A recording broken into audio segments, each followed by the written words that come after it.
안녕하세요. KBB 한국 불교 방송 읽어주는 불교 설화 이야기 전설편 신현정입니다. 오늘 읽어주는 불교 설화 이야기는 현저 한정섭 발행처 불교정신문화원 출판사 이화문화출판사에서 발행한 불교설화 대사전 전설편 이야기입니다. 불교설화 대사전은 각종 대장경과 여러 책자들 가운데 불교 관련 설화들만 간추려 정리한 것입니다. 그럼 지금부터 KBB 한국 불교 방송 읽어주는 불교 설화 이야기 시작하겠습니다.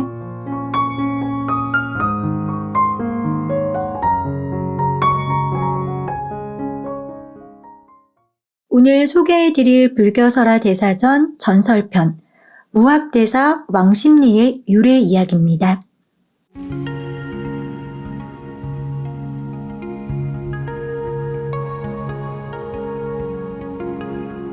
조선 건국초 송도 도창관에서 등극한 이성계는 조종 대신들과 천도를 결정하고 무학대사에게 도읍지를 찾아달라고 청했다.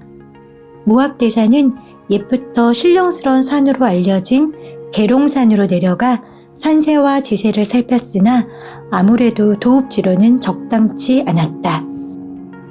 발길을 북으로 옮겨 한양에 도착한 스님은 봉은사에서 하룻밤을 쉬었다.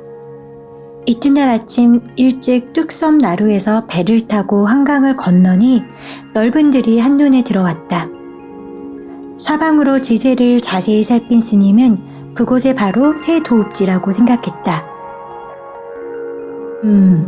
땅이 넓고 강이 흐르니 과연 새 왕조가 뜻을 팔만한 길상지로구나.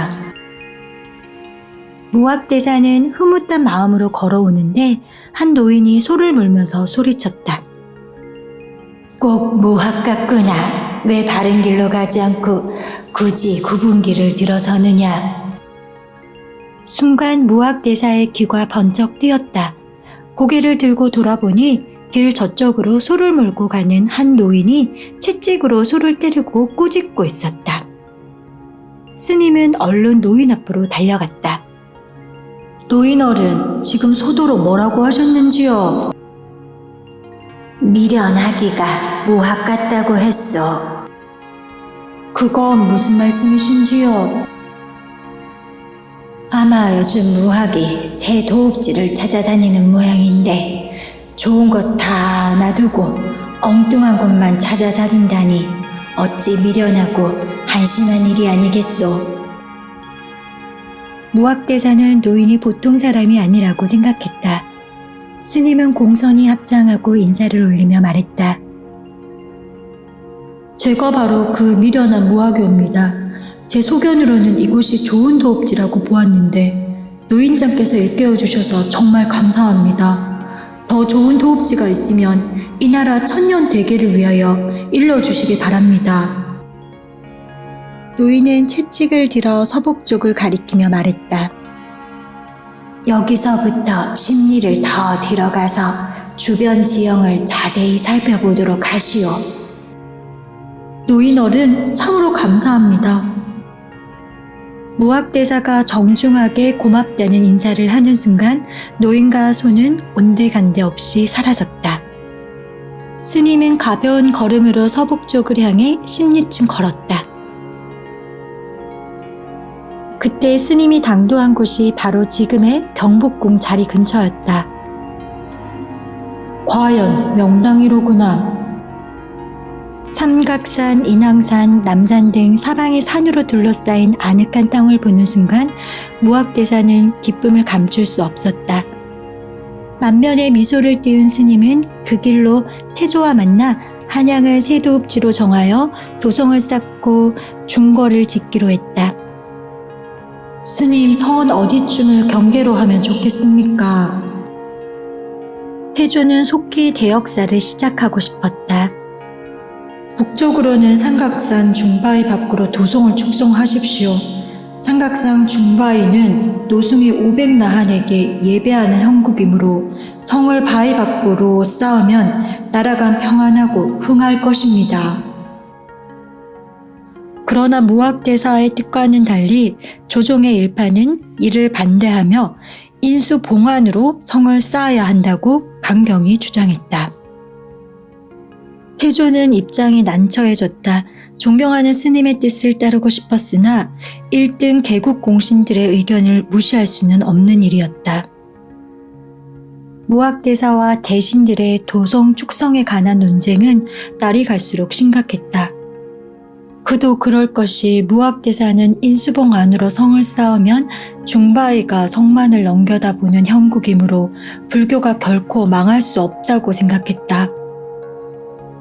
그러나 정도전 일파 역시 인수봉 안으로 성을 쌓아야 유교가 흥할 수 있다는 지론이었으므로 무학대사 의견에 팽팽히 맞섰던 것이다.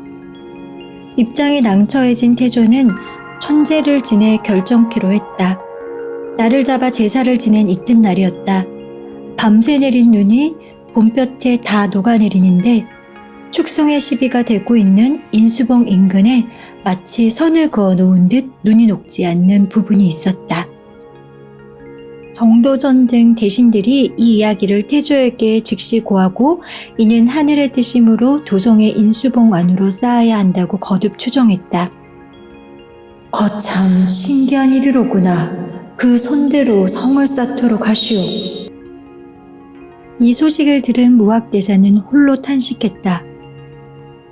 억불의 기운이 감도니 이제 불교도 그 기운이 다해가는구나. 성이 완성되자 눈이 울타리를 만들었다 하여 눈설자와 삥 둘러 쌓는다는 울타리 원자를 써서 설울이라는 말이 생겼고 점차 발음이 변하여 서울로 불리어졌다는 설도 있다. 그리고 노인이 무학대사에게 심리를 더 들어가라고 일러준 곳은 길왕자와 심리를 써서 왕심리라고 불렀다. 일설에 의하면 소를 몰고 가다 무학대사의 길을 안내한 노인은 바로 풍수지리에 능했던 도송국사의 후신이라고 한다.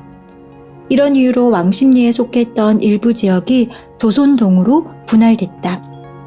도손동은 1959년부터 행정동으로 불리다가 1963년 법정동이 됐다.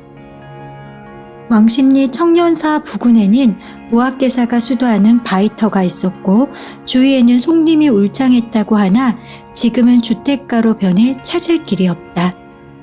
다만 청년사 밑에는 무학과 발음이 같고 글씨는 다른 청년봉에서 도송국사가 수도했다는 전설이 있어 왕십리는 도선, 무학 두 스님의 인연지인 것이 같다. 한국 지명 연역고.